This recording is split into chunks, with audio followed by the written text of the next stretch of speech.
it was such a delight connecting with you after the last presentation I did, and having an opportunity to learn, a little bit about your story, as well as the great work that Waltz is doing, not only in this local area. So if you're on the presentation or participating on the Zoom call today and you're not familiar with this local area, we're in the upstate of South Carolina, but I think it's absolutely phenomenal that Susan and the mission of the organization that she founded has grown globally. And, when she asked if I would be willing to speak to her group, and I was certainly excited and honored that she would ask. So anything that I can do to help share some of, I've heard the story before, your mess is your message. So I went through a little bit of a mess myself. And so I would love to share that message with others that if it may help them not go through some of the same challenges that I went through, but also to help organizations be successful. Just to tell you a little bit of background or history about myself, I was in the HR profession for 25 years. And very successful by most people in this area, anyway, by most people's standard. I had a very successful career. As Susan mentioned, I had received awards both for my company and the great work that we did.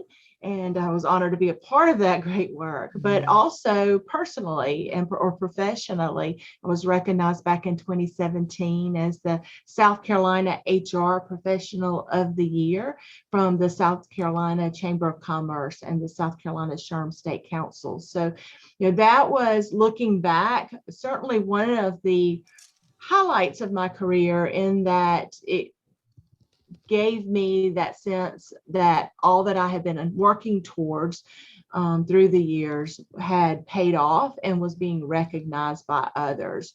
And one of the reasons being is because they didn't look so much at just me, but also the things that my organization had accomplished. And I always have taken great pride in helping others reach their full potential, not only our employees reach their full potential, but also my workplace. If you're familiar with SHRM, which is the Society of Human Resource Management, they have a slogan now, or a tagline. It's better workplaces, better world. And that is the thing that I've always enjoyed most about being an HR professional, because I felt like I could make a positive impact, not only in the lives of our employees, but our employees were able to then take that feeling of worth home, and when they were having dinner with their family, the conversations were much more enjoyable because they felt good about what they did, because most people spend more time at work than they even do with their family. So, if someone's experience in the workplace is miserable, then it's hard for them to separate that from their family life. And certainly, if someone has a very fulfilled family life, work life, and family life that spreads within their community, they're doing good works within their community. And so I truly do believe in the SHRM tagline, better workplaces, better world, because our world is made up of those communities. So this topic is very passionate for me, because again, back in 2019, I went through a period of time where you take someone who's already a workaholic, working way too many hours, and you expand their responsibility, which is what happened to me. My company went through a change of ownership, and I went from working 10, 12-hour days, but having my free time on the weekends, most weekends, a lot of flexibility to spend time with my family and friends. So I went from that to my excessive hours became more excessive, and those 10 and 12 hours days became 14, 16-hour days, and my weekends were consumed with thoughts of work. So I had no boundaries any longer. And after about probably 9 months in that role, 6 to 9 months, I started experiencing, or I recognized, I should say, what was happening. And I think it's the classic definition of burnout, which is why I started educating myself so that I could help share that knowledge with my colleagues and also others who may be impacted or affected by burnout. So that's what landed me here today, crisis in today's workplace. And from what I'm reading, this is not just affecting those here in the United States, but it is truly a global crisis that we're in right now. And I want to talk about the causes, the impact, and give some tips for prevention of burnout, but both at an individual level and as an organization or company level. But I want this to be very interactive. And so, please use the chat feature, speak up if you've got questions or something you would like to share as we go through this presentation today. So again, my name is Robyn Knox. I can't remember if I even shared that. And after 25 years in HR, I gave you a little bit of my backstory, but after about 25 years in HR, I did decide that I needed to do something different. And so after months of decompression, I finally decided that the right thing for me, I found my love of HR again.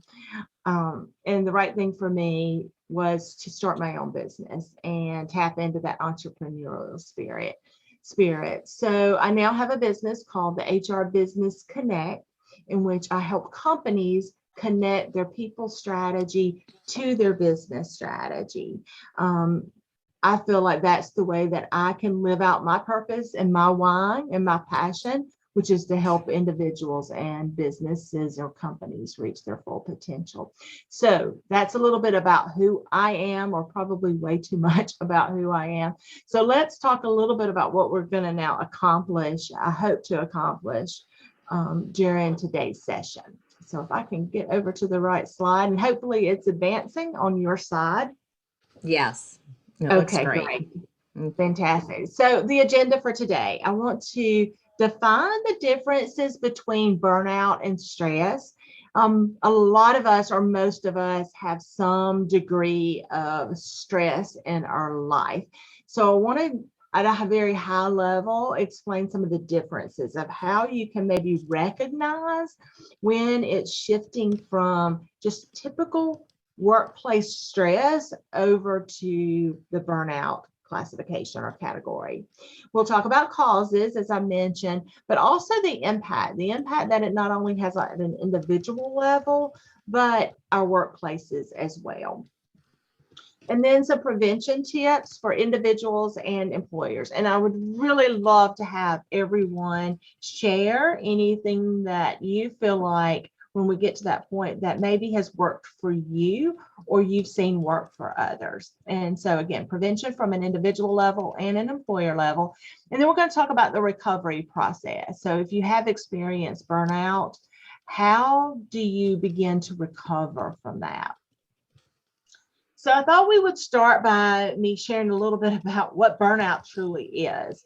So in 2019, the World Health Organization finally included burnout in its international classification of diseases. Now, people have been talking about burnout and using the term burnout back, I think, as far as 1970s. So it's not a new topic or a new term, but it hasn't been recognized with a full definition from a health organization. So you may be familiar with WHO, the World Health Organization, and the way they define it is it's a syndrome, and it's conceptualized as resulting from chronic workplace stress that has not been successfully managed.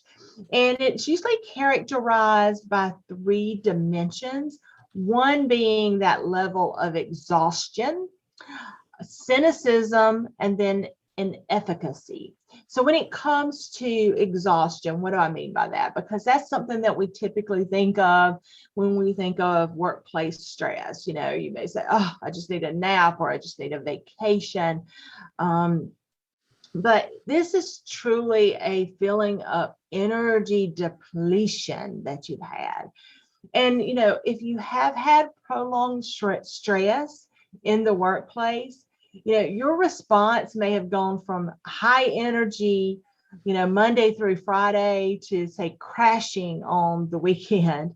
You know, that is a level of exhaustion. But when it becomes real chronic, it's generally when you have those thoughts of, do I even want to go back into work? You know, you're dreading, you know, the work day, Monday. If it's the weekend, you're dreading Monday. You have fatigue and trouble sleeping, and all the physical problems start. So that comes about through exhaustion. What I mean by cynicism is that increased mental distance that you may have from your job. It could be feelings of negativity towards the workplace, the company, or even people that you work with. And so I don't know if you've heard the song, Take This Job and Shove It by Johnny Paycheck, many years ago.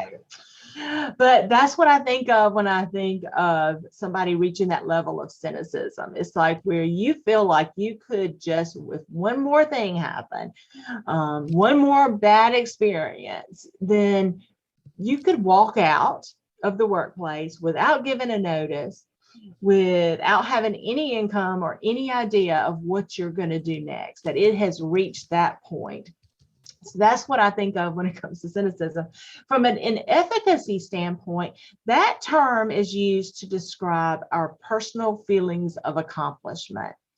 You know, and I can share with you a story here in terms of my inefficacy. And as I mentioned at the beginning, you know, I had always felt pretty good about my accomplishments in the world of HR. You know, I had progressed up to the level of vice president of HR. So I was head of HR for an organization, a smaller organization.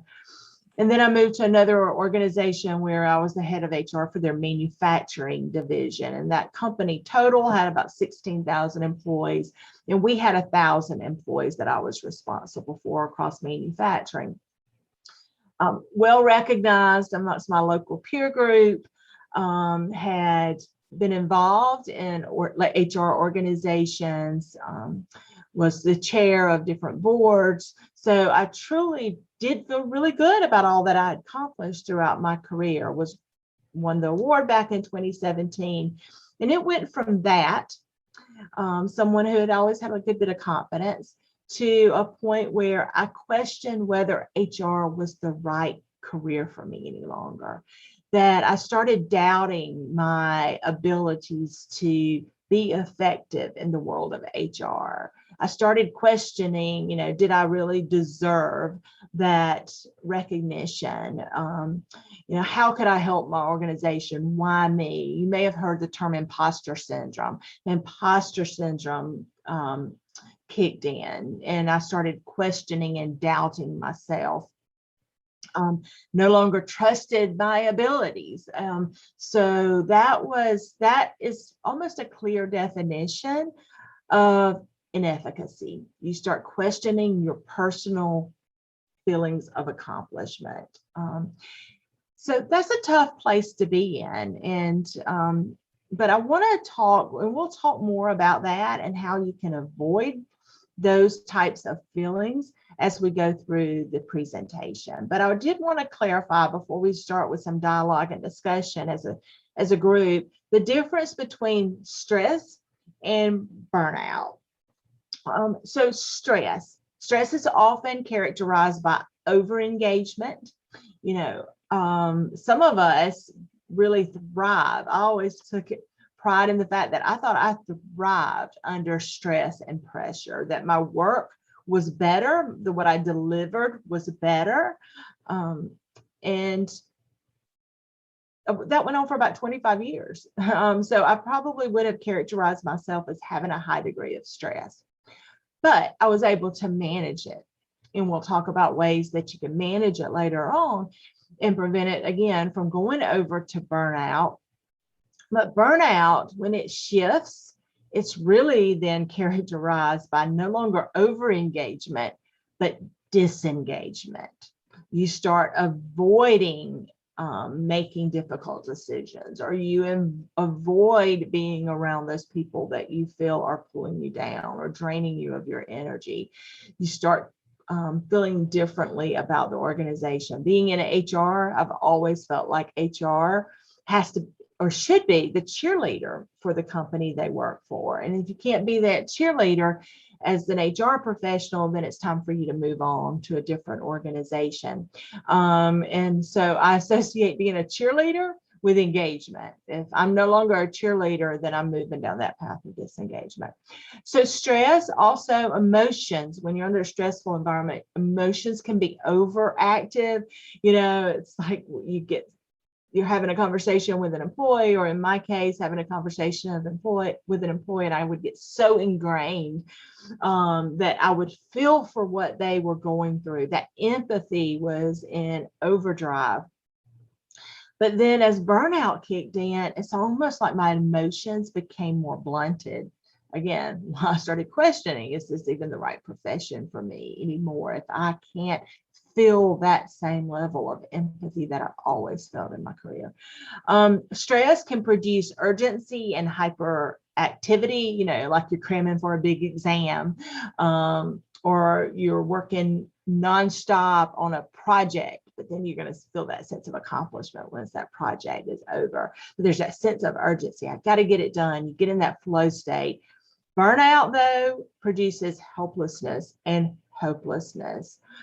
So again, no longer are you feeling the need.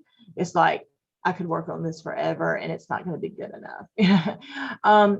Stress, loss of energy, you're tired, versus burnout, which is that loss of motivation. You lose those ideals, and in some cases, you even lose hope. And stress, it could lead to anxiety disorders. Again, some people manage stress well, some people don't manage stress well.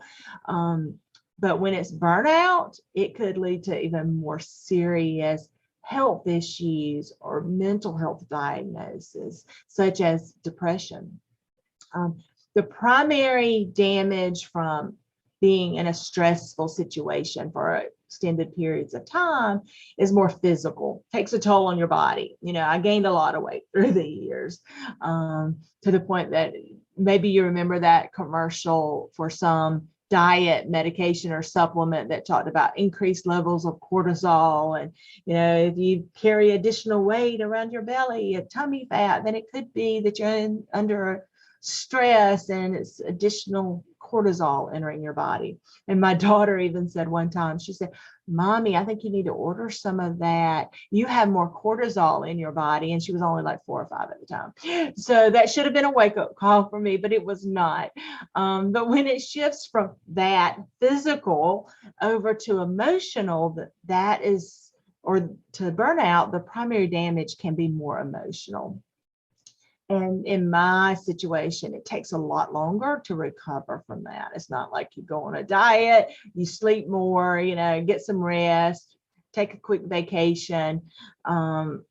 It takes a longer time to go through what I classified as my decompression.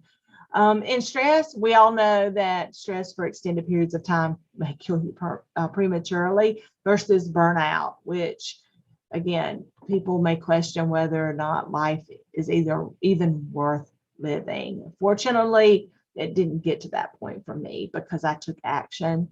Had it continued, who knows, had I not walked away from my job, which is what I did. Basically, I turned in an 8-week notice, and gave a resignation, turned in an 8-week notice, and had a vision of laying on the beach somewhere for about 4 months to decompress. Of course, COVID happened, which extended my decompression time because the beach is closed in this area.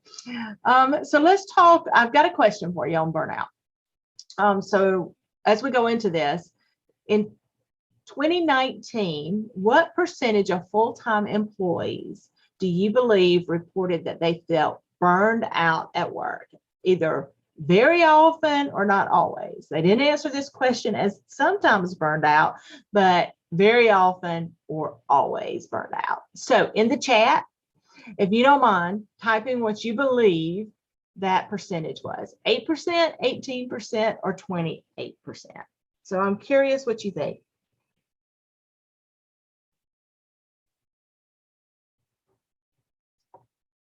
And Susan,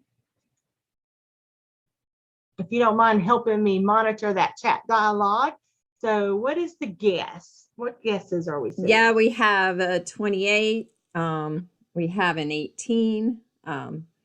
So no one's saying 8, but yeah. Well, and that really doesn't surprise me, but now that I understand burnout a little bit more and I've gone through it myself, but I will tell you as an HR professional, when I saw this, and this again is pre-COVID percentages, I was a little shocked. I think had I gone through this presentation, 2-3 years ago, or created this 2 or 3 years ago, my guess would have been 8%. And I think that was from me being naive. Yeah. And always being optimistic. And so if you had told me that chances were that 28%, which is the right answer, 28% of my workforce was burned out, I would have been incredibly disappointed at myself as an HR leader in the organization, but for not have recognizing that, and doing anything about it. But I would have really been surprised because, talking to our employees, I never would have guessed that many of them were experiencing signs of burnout. Stress, yes, but burnout, no. So this was a shocking, I think, percentage for me to see. And again, it has such implications, right? I mean, it has such huge, this is huge implications for employers, when they really want to step back and think about even things like presentism, which is a word that I was always saying wrong. I think I finally am saying it right, but presenteeism. Presenteeism. Oh, okay. Thank you. Now I have it. Just think of absenteeism. So that's how presenteeism. Okay. You're not absent. You're present. You should have heard how I said it before. So it was, I'll give myself that. Present. Okay, well, we're only competitive. We should only be competitive with ourselves, right? So every time you say it, you're getting a little bit better each time. I will admit I'm terrible with pronouncing things. I've always accepted it. That's great. Well, and this percentage actually came from Gallup, and Gallup does a lot of research. They publish a lot of great information for leaders and organizations. And so again, the 28% was surprising, but they also had about 48% of the respondents say that they reported feeling burned out sometimes. And so again, that to me is, if it's not addressed, then that 48% will shift over to that classification of burnout, which is very often and always, if you remember, it's one of those things that's uncontrollable at that point. You just can't deal with the stress as well. And so I want to go on to one more question, and this is related to the midst of COVID. So at the height of the pandemic, there was several studies done to gauge burnout. So I'm curious, in 2020, what percentage of full-time employees do you think reported being burned out at work? And if you don't mind, put this in the chat. So is that 36%, 56%, or 76%?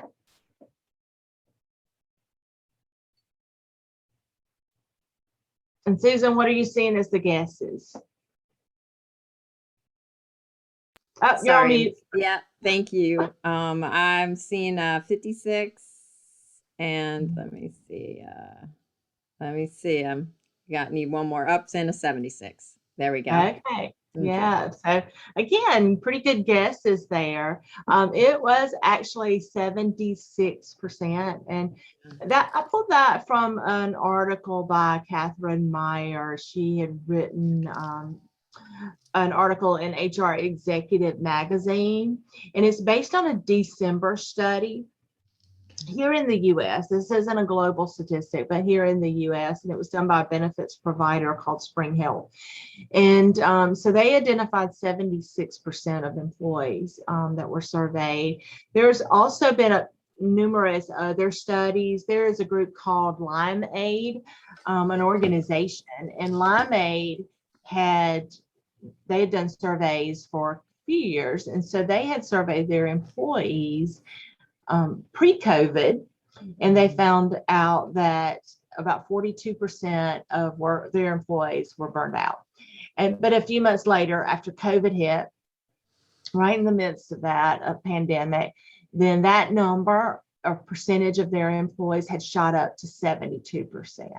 So again, that was specific to one company, even though the statistics, that Catherine Meyer and HR Executive had referred to was across the US. That's awesome. Thanks for those. Thanks for the names of those studies too. I love having that. That's really powerful. It's so important. Yeah, thank you. And you're welcome. But I do want to engage some discussion here. And Susan, I really appreciate you chiming in earlier. And if our other attendees don't mind sharing, and either you can put it in the chat or feel free to turn yourself off of mute and speak up. But I'm curious, what do you think causes burnout? What do y'all think may contribute to burnout and the rising percentage of burnout? And Susan, if you can help me monitor the chat as well, I would appreciate that. Any thoughts?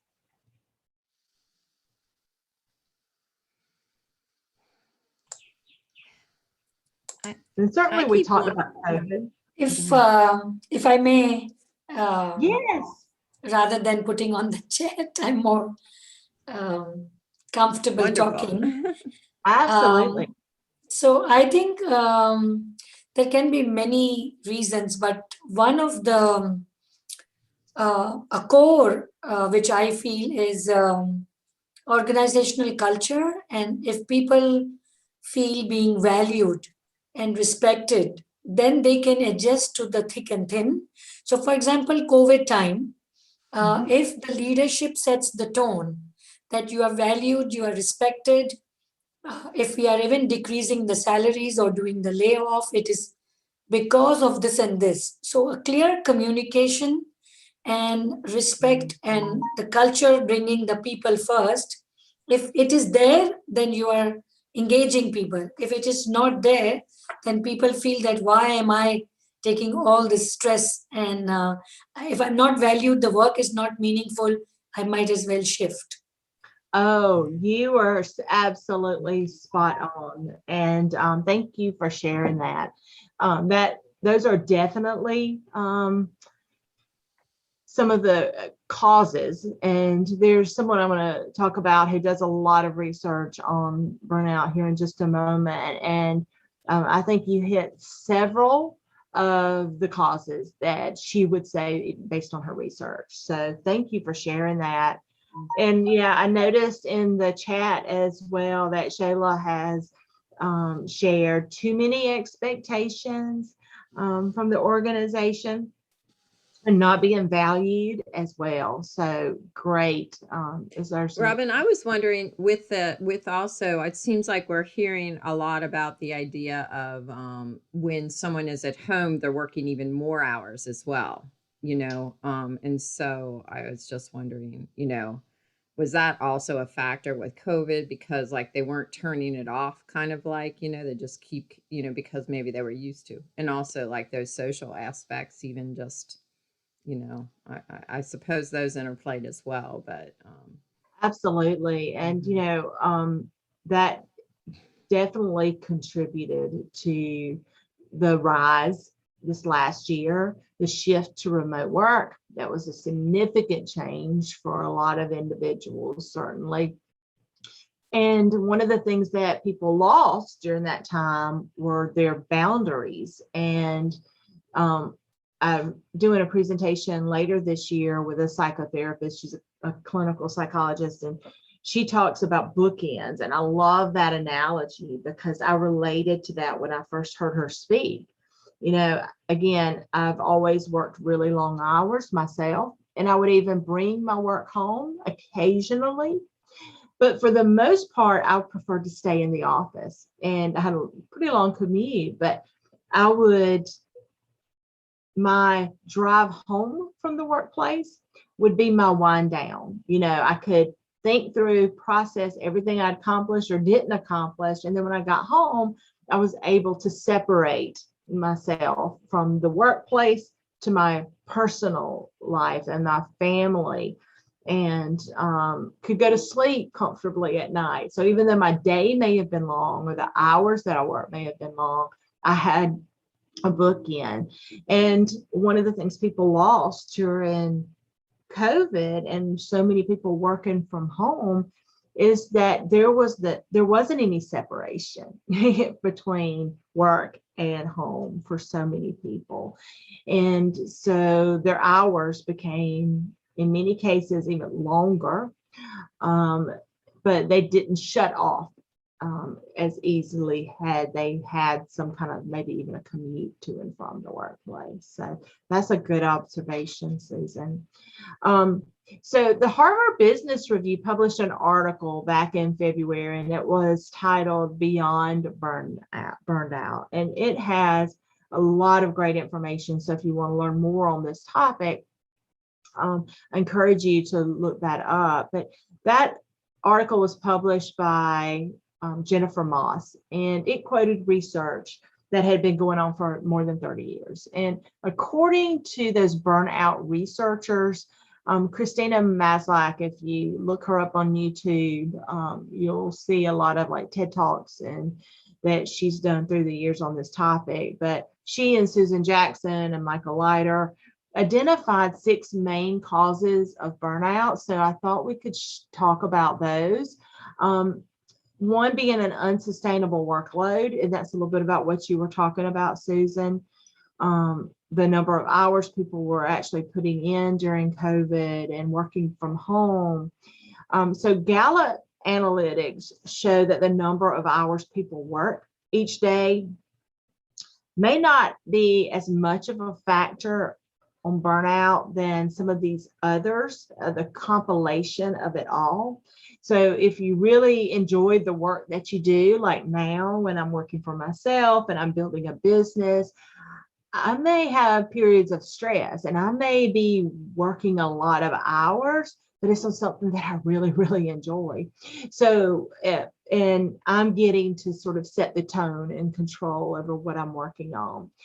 But when there are other factors present, maybe someone is not enjoying the work that they're doing, or they're not as don't have as much control over the work that they're doing, or there may be a mismatch in their values and skills, or the rewards, that recognition that they're getting for their effort, then in those cases, Gallup has proven that through their research that people who are working an average of 50 hours per week, that their degree of burnout risk increases significantly. And when someone is working more than 60 hours a week, then it's through the roof. So I do think that that has contributed to one of the reasons it's become more apparent to people that increased workload tied with some of the other things that were affected because of COVID has been a major contributor on what the spike in the numbers this last year. So a couple of other things that I wanted to share here that, and Susan, this goes back to what you're saying. These are statistics. It might be too much information, but according to the National Bureau of Economic Research, the average workday increased in 2020 by 49 minutes. So yes, people were working longer hours. According to a Harvard Business School study, there was an 8.3% increase in emails being sent after business hours. So I've always been guilty of sending out emails, could be late at night. Whenever I think of something, I'm like, oh, we need to focus on this. Had my cell phone, pulled up my email app and typed an email to other people in my organization or to my HR team. But I always tried to make it clear that they're not expected to act upon that, right? I'm not expecting anybody else to be checking their email at night, but it was one of those things, it's top of mind, I need to get it done. But during last year's, in the height of the pandemic, there was an increase for across the board of those emails being sent out. And according to the same study, there was a 13% increase in the number of meetings that people attended last year. Now, I don't know about you, but I have always dreaded meetings. Most people I knew felt like there were way too many meetings in the workplace, and we were trying to focus on having put in some guidelines in around meetings, and you didn't have time to go from one meeting to the next meeting. But last year we actually increased the number of meetings. So while, if you think about it, it really didn't make sense. I think businesses did recognize that there was a heightened degree of stress and we needed to take care of our workforce. So you did see that from an empathy standpoint. But yeah, we added more meetings to their day, which is a little insane if you think about it. Didn't make a lot of sense. So, and also one of the other areas, in addition to that workload, is that lack of control. And we talked about this briefly. Being in HR through the years, I've heard a lot of complaints, I should say, about management styles with the companies that I'd worked for. Does anybody want to guess what that management style is that most people complained about? Any guesses there?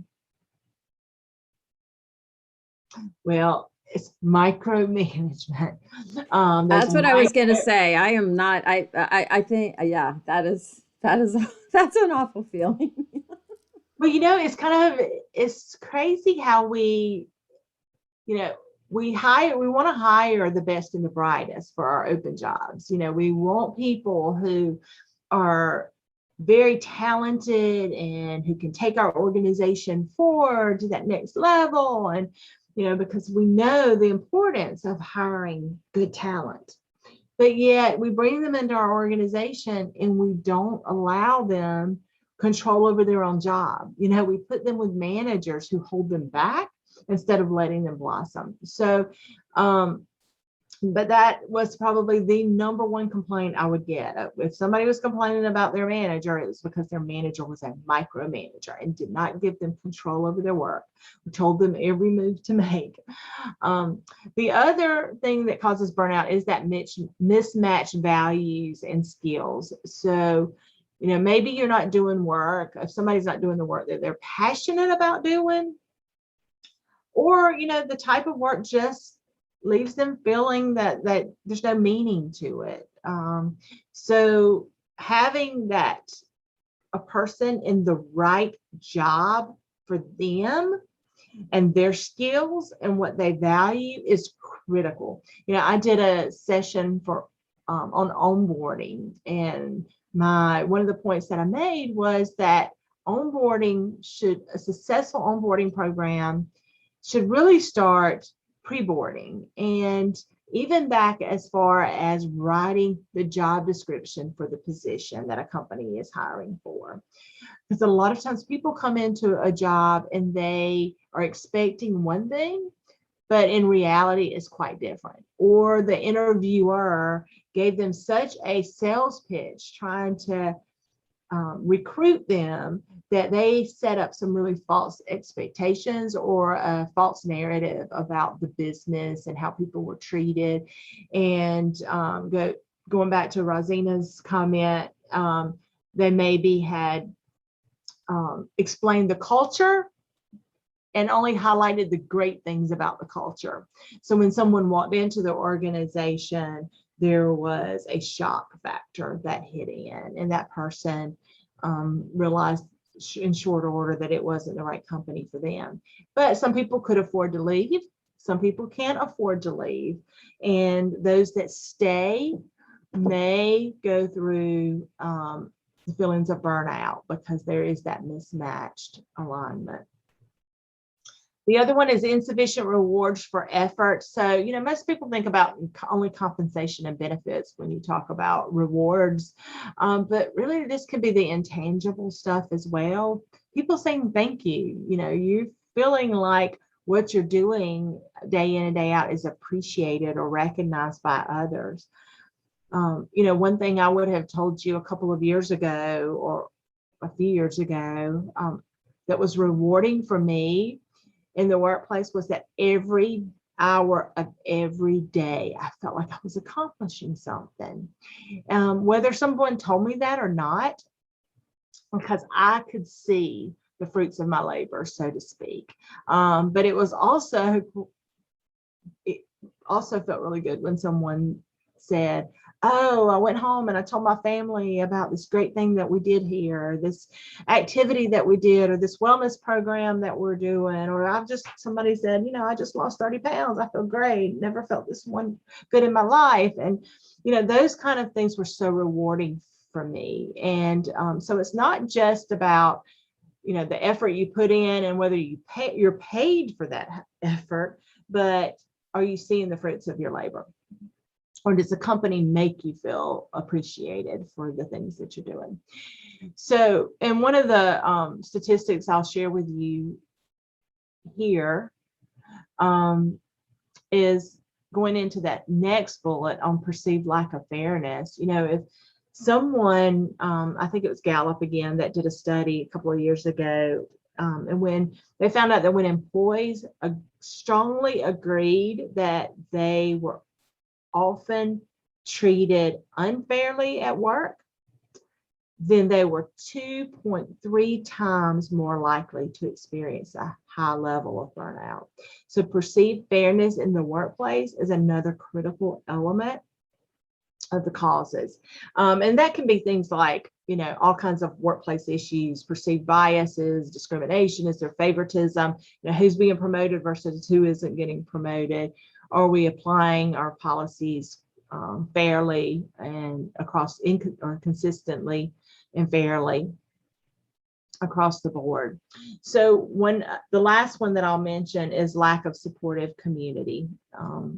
And, you know, this could be not only your coworkers, the person you work for, it may be even vendors that you deal with on a day in and day out basis, or the network that you have for your profession even. So do you have that supportive community?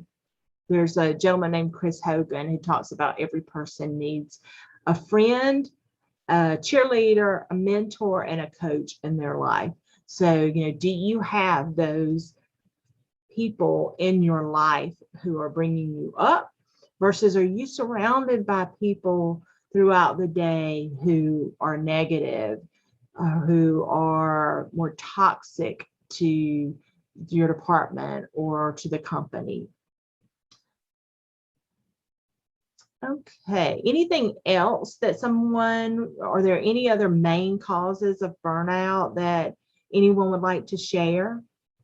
If so, feel free to speak up. So I think within the organization, the negative competition, and the culture where it's a culture of silence. So you are, there is a fear of speaking out. At the same time, you are in a culture where you are fearful to speak up. So then there is a lot of boiling inside, which you are not necessarily speaking up, and your feelings and your organization, as you mentioned, lack of fairness. So you think that it's lack of fairness, whereas it could be the perception, and perception is important. And therefore, understanding where the perception is coming from is one thing, and the other thing is the negative competition. Either it's between the profession, between the genders, or so it can be vertical or horizontal.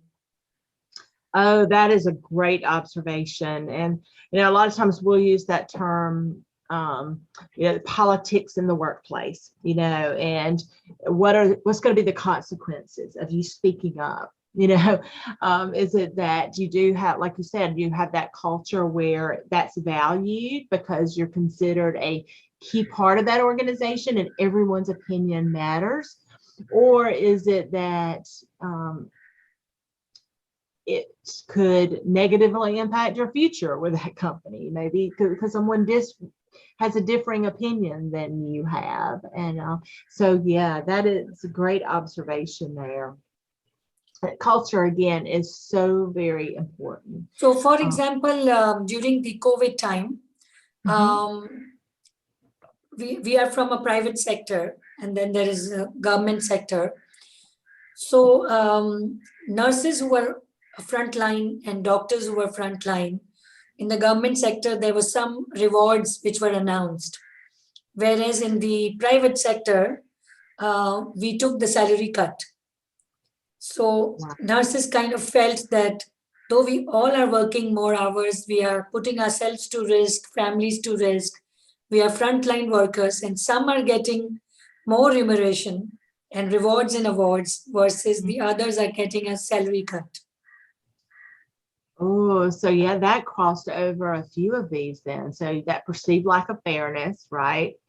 Yes. Definitely fell into that. And insufficient rewards for the effort that people felt like they were putting in too. And I would imagine that one of the things that happens when folks start recognizing that and they decide that a company is not for them, then you start experiencing higher turnover as an organization. And then people are having to work even harder, right, to cover for those who have exited the organization. And that happened a lot last year, at least here in our local. For example, within the university environment, it was unsustainable workload in terms of the geographical hours, biological hours, and geographical boundaries, because if the leadership is in North America or Europe, and we are in the Pakistan time zone, so then there are different time zones. So the expectation is it's a Zoom meeting. Everybody will make sure that they are going beyond time zones and beyond boundaries of the geographical spheres, and therefore after work hours, what you were sharing, 13% more meetings and 8% after office hours emails. I'm sure if we see assess for our own organization, it will be even more, because if the campuses are in different geographical locations and if the leadership is in different geographical and homebound, then everybody is expecting that you will be available. Well, and that is such a part of my story as well. When I mentioned my company went through a change of ownership. So, I had responsibilities for 1,000 employees right here, in this local South Carolina upstate area, across 2 manufacturing plants. When my role expanded, then, and I had always given my all, again, I worked way too many hours as it was. But then when my role expanded across 3 time zones, which is probably fewer time zones than what you're talking about there. But when my role expanded across just 3 time zones, and instead of everyone in my organization, a lot of people in my organization going home at the end of the normal work day in terms of office personnel around 5 p.m., which is when I typically started getting my work done. Prior to that, it was meetings and constant interruptions. And that's, but that I was in the role of HR. So that's the way it had always been. So I had learned any project work I got done was after everyone else went home. So hence, my work day was another 2 or 3 hours in many cases, or 4 hours even, depending on what I was in the thick of. But when things expanded across 3 time zones, then their work day didn't end until 7 o'clock, 6, 7, 8 o'clock at night. And so then I could get real work done, or project work done. And so if I was starting it at 8 o'clock at night, then yeah, it was 11 o'clock at night before I'd go home, or midnight sometimes. And, that's when it definitely was that unsustainable workload that you're talking about. And, but not only unsustainable across those 3 time zones, but they're from a end of day perspective, but it took away like what I used as a stress reliever, which was to leave for lunch during the day. Typical lunchtime here is around noon or 12 o'clock. And so there weren't typically meetings scheduled from 12 to 1. Sometimes there were, but not often. So I would get that break in the day to re-energize and regroup. But when you're spread across time zones, there is no typical time break in the day, because that's the time that if you're in California, you want to schedule meetings at 9 a.m. in the morning, which was 12 o'clock our time. So, and I recognize now that could, what I had used as a way to regroup and re-energize then went away, so not only was I there late at night, but there was no break in the day.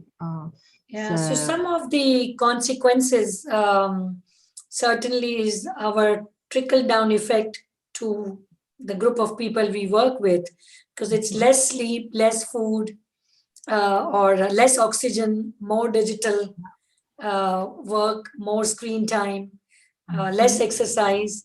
And all of this is like causing physical and mental effects which are coming through. And on top of that, you keep hearing resources are constrained because the businesses are low. And therefore, the financial austerity measures keeps pushing the leadership to cut down on so many things. So it is then mismatch of your values versus your expectation being a leader with your colleagues and with your coworkers. Oh, absolutely. And you really sort of are taking us into that next thing that we're going to talk about now. So, which is, what is that impact? I mean, you mentioned several ways that this manifests itself on, towards others or on others. And, we know from an earlier slide that, burnout is extremely serious or can be extremely serious if it's left untreated. So in extreme cases could even lead to thoughts of suicide.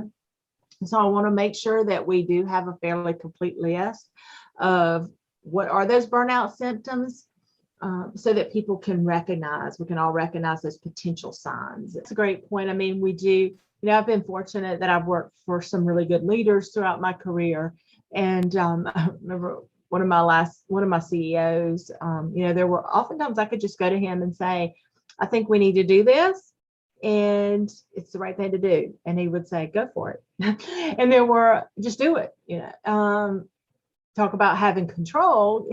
So, but there were other things that might take a little bit more convincing. And that's when you come forward with data. I had someone that I worked with one time, she used the baseball analogy, 3 times up at the plate. So 3 times if you strike out, then or take 3 approaches to it, then you're out if it doesn't work after that 3rd time. So I always tried, the first time I can make an emotional plea, but the 2nd time I would always bring data, and the 3rd time I would, go all in and bring as much information as I possibly can. And then eventually, if it still didn't take, then I would just back off and fight another battle, so that I didn't live in that feeling of defeat mode. And, there would be something later on that would allow me maybe to take a different approach. But 3 times and I was out, 3 times the bat. So the other things that, and you mentioned this, Susan, absenteeism, according to Gallup, burned out employees are 63% more likely to take a sick day, lower productivity and poor performance, which manifests itself as what we call present or comes from oftentimes presenteeism rather. And that's when someone is just mentally checked out. The annual cost to lost productivity due to presenteeism is $550 billion. Turnover, and I apologize, I don't know if that's a U.S. statistic or global, but my guess is that's U.S. And only U.S. Turnover, and more turnover breeds more turnover. And according to Gallup, burned out employees are 2.6 times as likely to be actively seeking a different job. Even if they stay, then they're 16% less confident in their own performance. And so if they don't have that level of confidence and we can't help them gain that level of confidence, then that's gonna bleed over to other people in the workforce as well. I saw a recent statistic that Microsoft did or published from one of their studies, and that showed like over 40% of people are actively looking for work, other employment. And that's even today. So disengagement is another one. Certainly energy and mental focus is just on the daily survival. So people aren't focused on the future or developing for the future. And if folks aren't focused on the future, then our organization likely is not going to be successful in the future. And then instead of creating a positive workplace culture, if you allow burnout to be pervasive in your organization, people are leaving, and I mean, you could be creating this culture of burn and churn, and that's going to affect your standing in the community. Whether people look at Glassdoor ratings or Indeed ratings, they're going to hear about your culture, and it is going to be extremely difficult for you to recruit others into open positions. So if you're burning and then churning, whether it's forced terminations or if it's resignations because people are burned out, it's not going to be good on your perception in the community. It can impact you in so many different ways, including making it difficult for you to recruit. And recruitment is probably talent acquisition is one of the primary objectives of every company I'm talking to right now is part of my business. And I ask, what is the focus for this year? We've got to get people in these open jobs. Recruiting is so important, but if we do not focus on retention of our employees, then we're going to continue to have that recruiting need, and it's going to be only more and more difficult. So, and please, again, if anybody else has anything they'd like to add, please chime in. But I know it's important for us to spend some time talking about prevention of burnout, not just all the causes and the impact, but now that if we can get our workplaces to recognize the importance of preventing burnout, what do we do? But I want to talk about prevention from two different perspectives. One's an individual perspective and the other is in the workplace. And then what can companies do? But first, individual. And the reason I want to do this is because if we don't take care of ourselves, then we're not going to be able to take care of others. And you may have heard, if you've ever traveled anywhere on a plane, they talk about the flight attendants say you need to put the oxygen mask on first, put it on you first so that then you can help others. Well, that's the way I want to approach this. And so this last year has been exceptionally difficult for everyone, not just first line responders, like we talked a little bit about, or medical professionals, but it's been difficult for everyone who've been juggling multiple responsibilities at work and at home. And as leaders, we do feel that enormous responsibility for those who work for us as well. So not only are we carrying our own baggage and stresses, but we're carrying that for those that work for us. So as an individual, things that we can do personally to help prevent burnout and our own burnout is we can recognize the warning signs, recharge, and then reverse that damage. I talked about ways that I used to recharge, like taking a lunch and, eating, unfortunately, fattening food, but which is not what I would recommend, but breaking away from the stressors of the day. And then as an individual, we need to reset and we need to build some resistance. So I want to talk about some prevention tips that for individuals can take before we move on to talk about companies. So when it comes to recognizing the warning signs, there are self-assessments that you can do. One of the most highly recognized is this MBI, Maslach, and I mentioned her earlier, is doing a lot of research on the topic of burnout, but she has a burnout inventory, the Maslach burnout inventory, and it looks at the three dimensions that we covered earlier in the presentation, because the World Health Organization used her research, she and her colleagues, their research in defining burnout. And this MBI identifies 5 profiles in the workplace, with an extreme of the spectrum being burnout. The other extreme being, hey, you're not at all burned out, you're actually highly engaged. But the other 3 are somewhat in between. So, maybe you're not burned out, but you're overextended, or maybe you're just ineffective. Maybe you're in the wrong role for yourself. And then there's some people who are just plain disengaged for other reasons. So those are the various dimensions or the various profiles that that MBI would show. And when it comes to recharging and reversing the damage, there's mindfulness that you can do. There's, that's gaining a better understanding, living in the present. But there's also self-care. And so I want to talk a little bit about self-care things that we can do. And then keep in mind, everyone's different. There's no one size fits all. And you have to find what works best for you. Now, I like to think of that using a cell phone battery or cell phone as a good illustration. So, and I mentioned how I used to, regroup at lunchtime, and handled stress that way.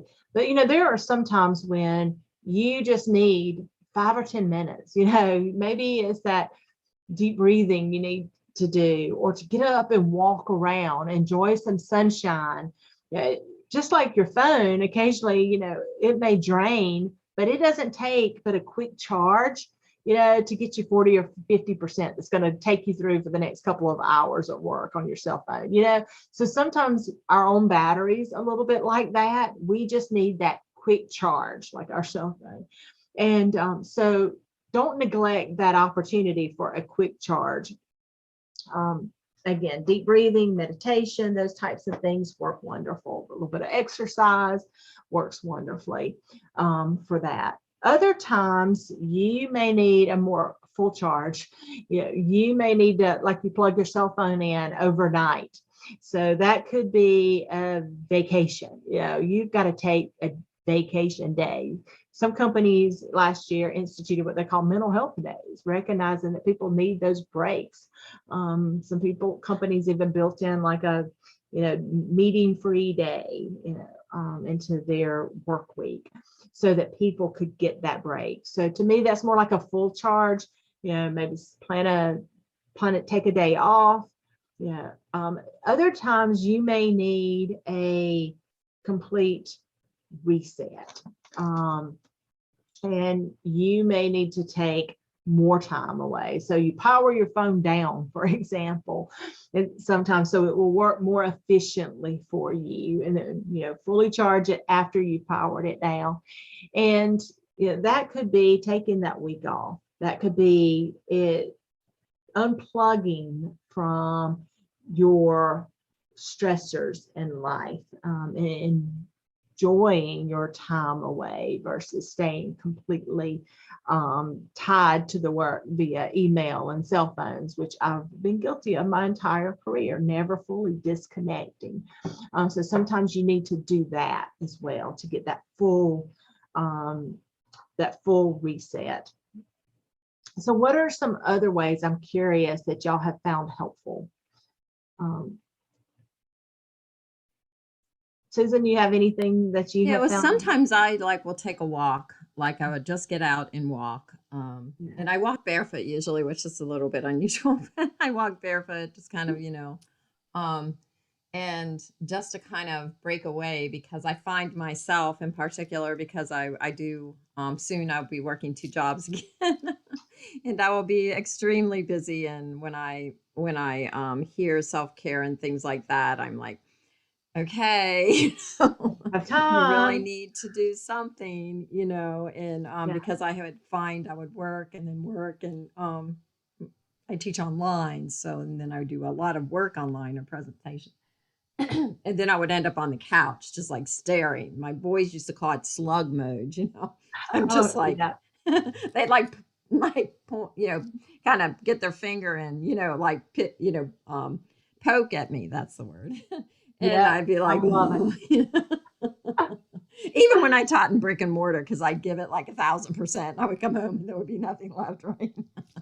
Yeah, that's So how my I'm weekends trying to used be a to. little more cognizant of that is not healthy. And just even walking a little bit and moving my body from the sitting position. And I know there's standing desks and things, but just trying to make sure that even at our work, they actually encourage us to walk away for a few minutes every hour, just even every hour, just for a few minutes to and I feel like this has actually changed over time because it used to feel like we couldn't miss a instant message or something, and I was afraid to leave my desk. I'd be like, oh my gosh, I'm afraid to leave my desk.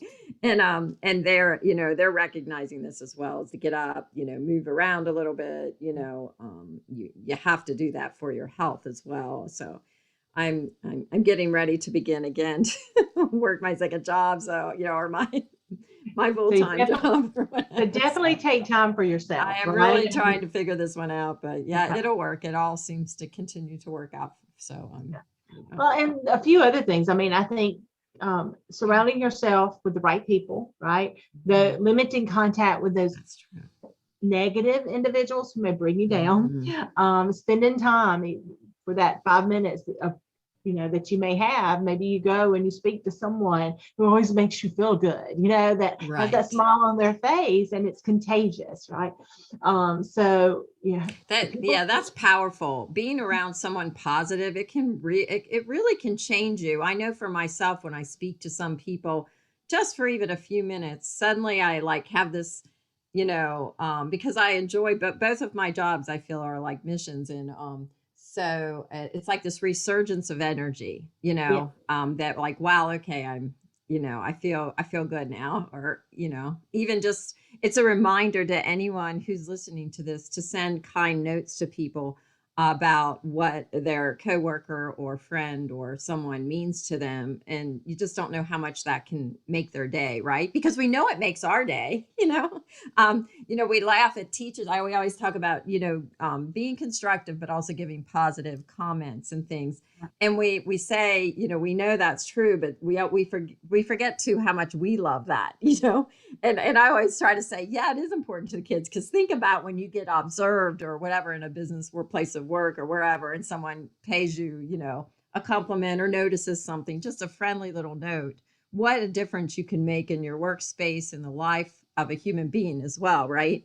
Just these little tiny things that really they aren't taxing, and they actually make you feel good when you're writing them as well, right? So it's like a dual benefit. Oh, I love that, Susan. I mean, yes, you've inspired me now to do more of that. But you are right; you're definitely spot on. I know when I would get notes from our employees, thank you notes for various things, I would tape them around my computer monitor, or I had a corkboard in my office at one point. And anytime I needed, and I didn't realize it at the time, but I realize it now, I referred to, one of the reasons I did that was because I would look at those Yeah. throughout the Mhm. day or throughout the week. So anytime I was feeling that drain of energy, then I would look and see that positivity coming from our employees saying thank you, Yeah, and and it I just mean, it's makes worth it. Worth yeah, it. like you feel as if your job is important, Yeah. Any notes I've ever gotten, I have every note I've ever received from a parent or student of thanks. And my son would have them taped all around on his, literally taped on his wall, you know, it's powerful stuff, you know, and it's really free. It's a few moments of somebody's time, you It know, and I really think is. that we oftentimes look at all these big programs and different things in companies or small, you know, schools, whatever, you know, nonprofits, whatever we're talking about, but sometimes just these simple little things are, you know, those are the big things, right? Those are the things that make you cry for a minute and then regroup. Like, just when I always would say, like, I write them back too. That's an important thing, you know, Yeah. to write back. And I think that's another thing maybe sometimes people don't think about, like, you know, that you have no idea how badly I needed to hear that today. Like, you have made, you know, my month, you know, and That is it's with great. all sincerity. And I usually cry when I get them. Mhm. And so I think that if we just need to remember we're all human beings and we have these feelings, and what means something to us will mean things to others as well, you know. So I have an action item for myself coming out of today's session, and that is to write more notes. So I love that. Thank you. Good. You know, one other thing that I would recommend, and again, I learned from my mistakes through the years, and that's to take your vacation time. Take your time off. You know, according to U.S. Travel Association, Americans forfeited 33% of their time off last year, which surprised me because previous years, you know, I've always been so guilty of doing that myself. But it was for the right reasons. You know, I wanted my team to get their time in, that kind of thing. But also because I was a workaholic. But I do feel like even in the height of what I was going through in a very stressful and situation where I was working too many hours, had I taken appropriate time off throughout that, I do think I would have been more successful, or at least felt more successful. So encourage you to do that.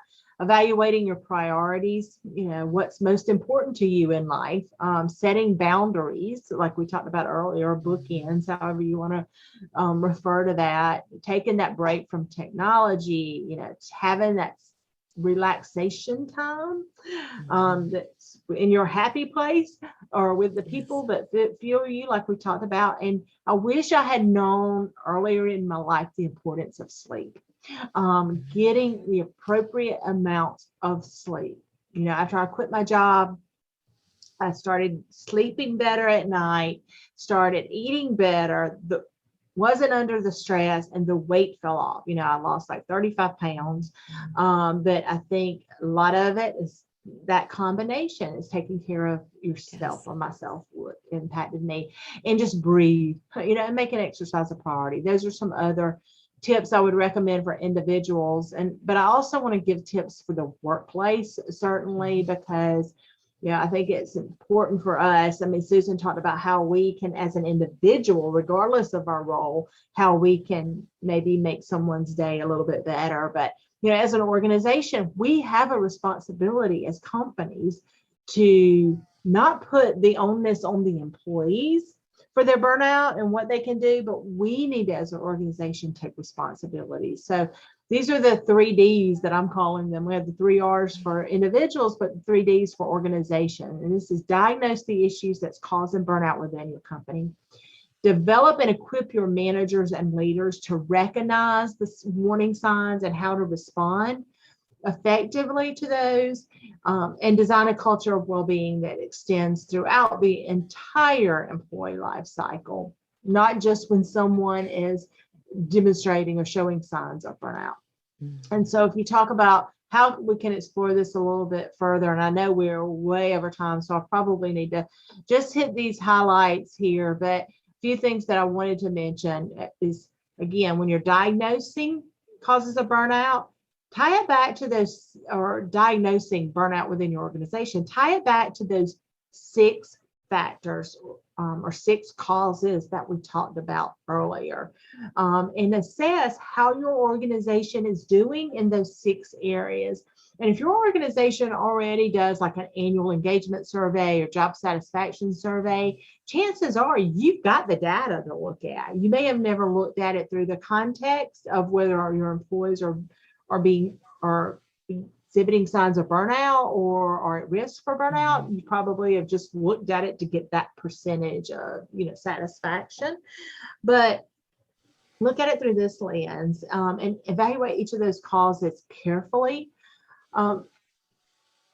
Even doing things like stay interviews can help you diagnose. If you're experiencing more turnover, one of the things we did at my last company is we were seeing a lot of turnover early on in someone's employment. Then we started doing stay interviews. So, after 45 days, let's sit down and talk with the person. What do they like best? What do they like least? How can we make things better for them? So that's what I would consider a stay interview. Don't wait till someone leaves your organization and do an exit interview, even though the feedback you could get from an exit interview could be beneficial as well. Do it earlier on. When I mentioned developing and equipping your managers and leaders to recognize those warning signs, Susan had made me aware of something that I had no idea even existed, and that was the mental health first aid certification program. Love that. I think that is needed in every company, and so I'm going to be a huge proponent of that. Have already started sharing that information with others because I can see how that will be so beneficial, giving the managers the tools they need to be successful, or giving anyone in the organization, but certainly your managers, to recognize signs of burnout and what to do, recognize signs of other mental health issues. But the training goes even beyond that. You've got to develop and design that whole culture of well-being. And sometimes you need more manager training. They need to be effective leaders. If they're micromanagers, then you're going to lose somebody from your organization. If they're toxic, you need to get rid of them. But you need to address that because if they're toxic to your organization, oftentimes training is not going to do it for you. But train your employees where you can. Help them become supportive leaders, help them become coaches so that they know how to help their employees develop and feel their worth within the company. Talk to them about their career goals as well. That's one of, I think that's like in the top 3 reasons somebody leaves their job during the first year of employment, even in the first 90 days, is because they don't see that clear career path for them there. And you think within the first year or within the first 90 days, but it is generally at the top of the list. I think it's right behind like work-life balance. So all that ties in together. Think about, when you're designing that culture, your policies and practices that you have in place. Remember, fairness is one of the main calls, that perceived lack of fairness. So, but you really should look at all of your policies and your practices. The thing I mentioned earlier that I was guilty of was sending emails late at night, to my team. Well, just telling them, I don't expect you to respond, is not good enough. I really shouldn't have been sending emails out late at night because I'm setting an expectation. People model typically the behaviors of their people that they work for or with. So, I didn't want my team modeling that same behavior. So I have regrets over that. What kind of leader was I doing that? I should have taken better responsibilities. So, have a check in with your managers, see what their practices are, because again, that's going to set the tone and the culture of the organization. What types of things are you as an organization rewarding or recognizing? Are you recognizing and rewarding those people who are in the office late at night, just putting forth the hours and hours and hours? Is that the type of thing that you're rewarding and recognizing versus someone who may be efficient in what they do and can work a normal work week? People have control over what you're rewarding and recognizing them for. If you're recognizing someone or rewarding someone on, maybe company-wide objectives, but they feel like they have very little control over things like the final sales, for the organization, sales dollars or revenue dollars. then they're not going to be as tied to it. So if it's something they have control over within their department or personally, then they're going to, again, feel like their rewards and recognition that they're getting is more tied to the effort they're putting in. So give them more control over things like that. I highly recommend, I'm a proponent of revamping or investing in your onboarding process. And I mentioned that earlier. And onboarding is not a one-day orientation from HR. Onboarding should be owned by the managers and leaders in the organization. You are responsible for the success of the person that works for you. So you've got to make sure you're hiring employees for fit. Is that a job that is going to fuel them? Or is it a job that's going to drain them? And Patrick Lencioni, who's well known for, he's written some great leadership books, well known for healthy organizations and teamwork. Patrick Lencioni has a new assessment tool called Working Genius, very similar to like a Strength Finders. Everyone has certain strengths. You have your working genius. And if you need to spend the majority of your workday working within those types of things that you're really good at, that are your strengths. If you spend 80% of your day working in areas that maybe you don't like to do, or things that are maybe your weaknesses, then you're going to start feeling more miserable about what you're accomplishing. So again, have folks work in their strengths zones. So job fit's extremely important. And Yeah, that's so important, and two, it can keep them interested as well. And another point I wanted, like that they're really find their strength. I mean, that's what you want to do, right?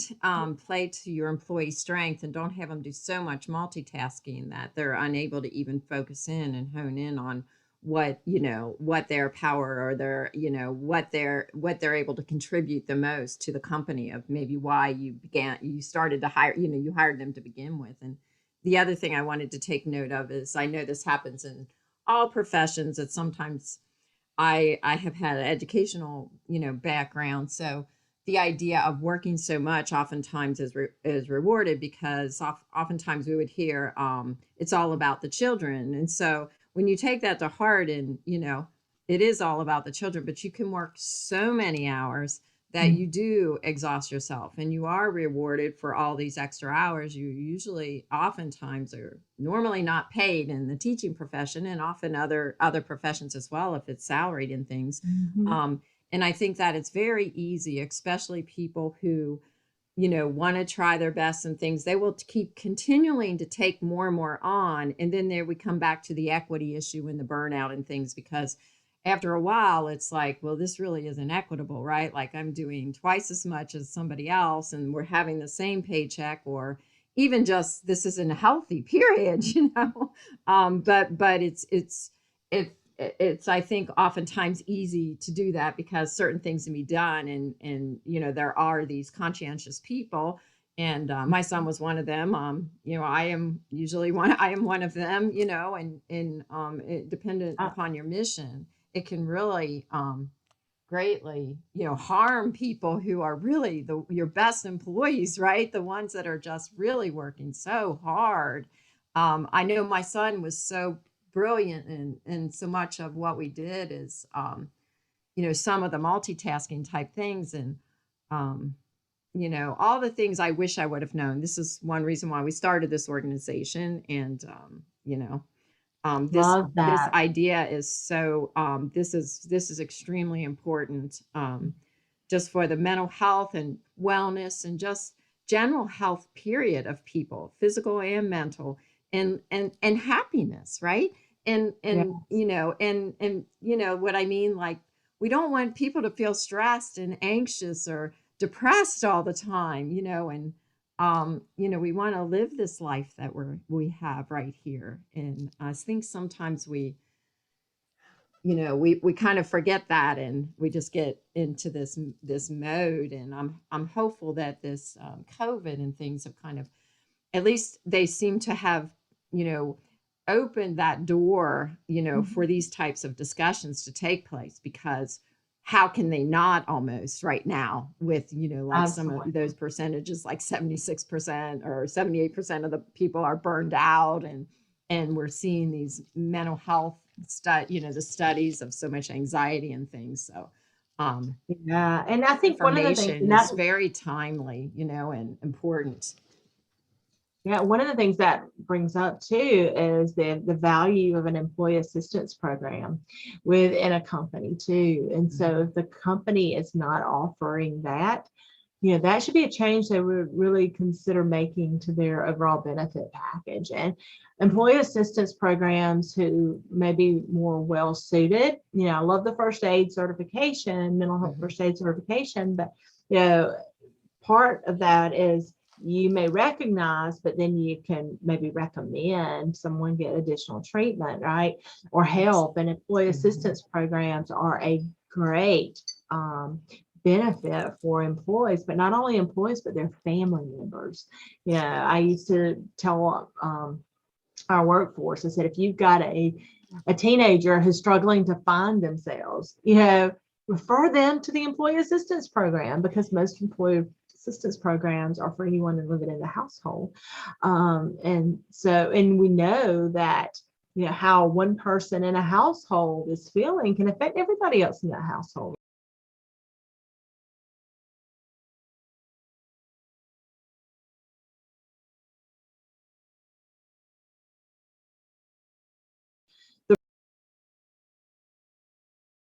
Burnout, and going back to what one of your missions is to create that stigma-free zone, or I'm not sure zone is the right word, but so I do think that is so important. And I wish I had the statistics, and I know I probably shared way too much data anyway, but there was a statistic I saw not long ago about the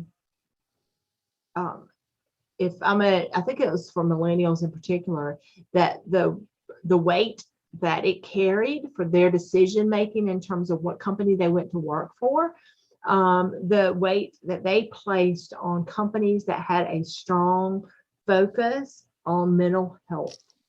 And I need to find that statistic. But yes, pass that to me. Okay, yeah, certainly. And I know I've got it in some of my research. Sure, but I loved when I saw that. I'm like, it used to be several years ago, candidates, particularly that millennial group, they would ask, what types of communities programs do you have in place? How do you support the community? What's your footprint when it comes to being green? Carbon. That's kind of. Do you have a ping pong table in your lobby in the in the workroom?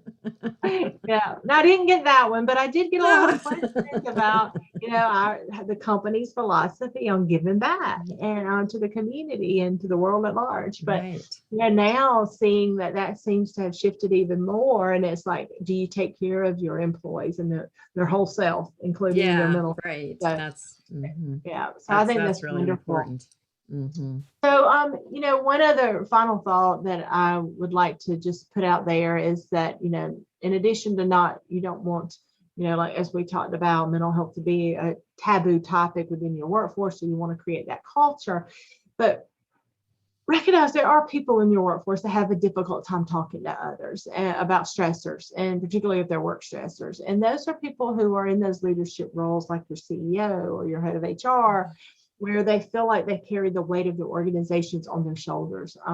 Just going back to the example I gave about, Chris Hogan saying everybody needs that cheerleader or a friend in their life, a mentor, but they also need a coach. And I think this is where having that external person, a third party who they can talk to confidentially about the things that are weighing them down that are work related, is so important. Because if you're in that role, that head of, let's say the head of the organization, you need to shield others from some of the stressors you have. So you don't want to take that home to your family, but you need to talk about it with someone. So that's a great point. I do think that everyone at the top of the organization in those types of roles, that they would carry the weight of the employees on their shoulder, then they do need someone externally to speak with. So think about, employing those coaches or executive coaches, leadership coaches, whatever, professional coach, whatever that term is that you prefer. But some other company strategies is, a lot of companies have put in mental health days now. I think I mentioned that, or increasing the amount of vacation time, or having policies even that, you should disconnect when you're out, or ensuring that someone else is doing your work so that when you come back into the workplace that, you're not overwhelmed trying to get caught up, that you're putting in procedures now to have backups in place, and you need to unplug, and they may require you to unplug.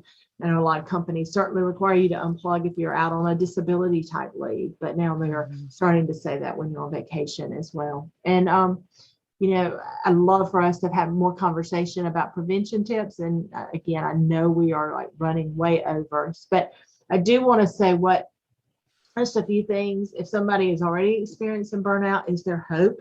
And I would say yes, there is, having been there.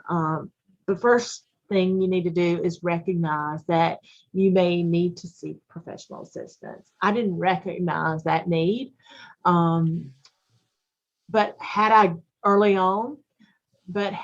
sought help, and then I do think I would have recovered more quickly from the burnout. And so recognize that you may need to seek professional assistance. Redefine what success means to you. I had to do some of this. I had to decide what was it I wanted out of the rest of my life. What did I want to be known for? I never stopped and spent enough time. My focus had always been on helping others, or helping the companies. But, success to a lot of people means job titles, or it may mean compensation level, that type of recognition, or some type of recognition. But at the end of the day, if you were, say, 65, 75, and you wrote a letter back to yourself, in 2021, what would you say that you're most proud of? What were the successes you had in life that meant the most to you? So redefine what that success looks like, and, rewrite your story. Edit your story. You do not have to stay in the environment that you are now. Mine got to that level of burnout that I had to totally rewrite my story, and I had to walk away in order to do that. But if you recognize it early on, and decide take that control over your life is what I would say.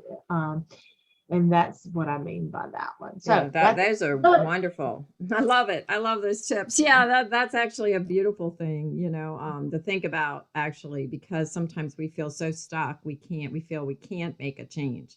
And, I applaud you for getting out, because it's not easy.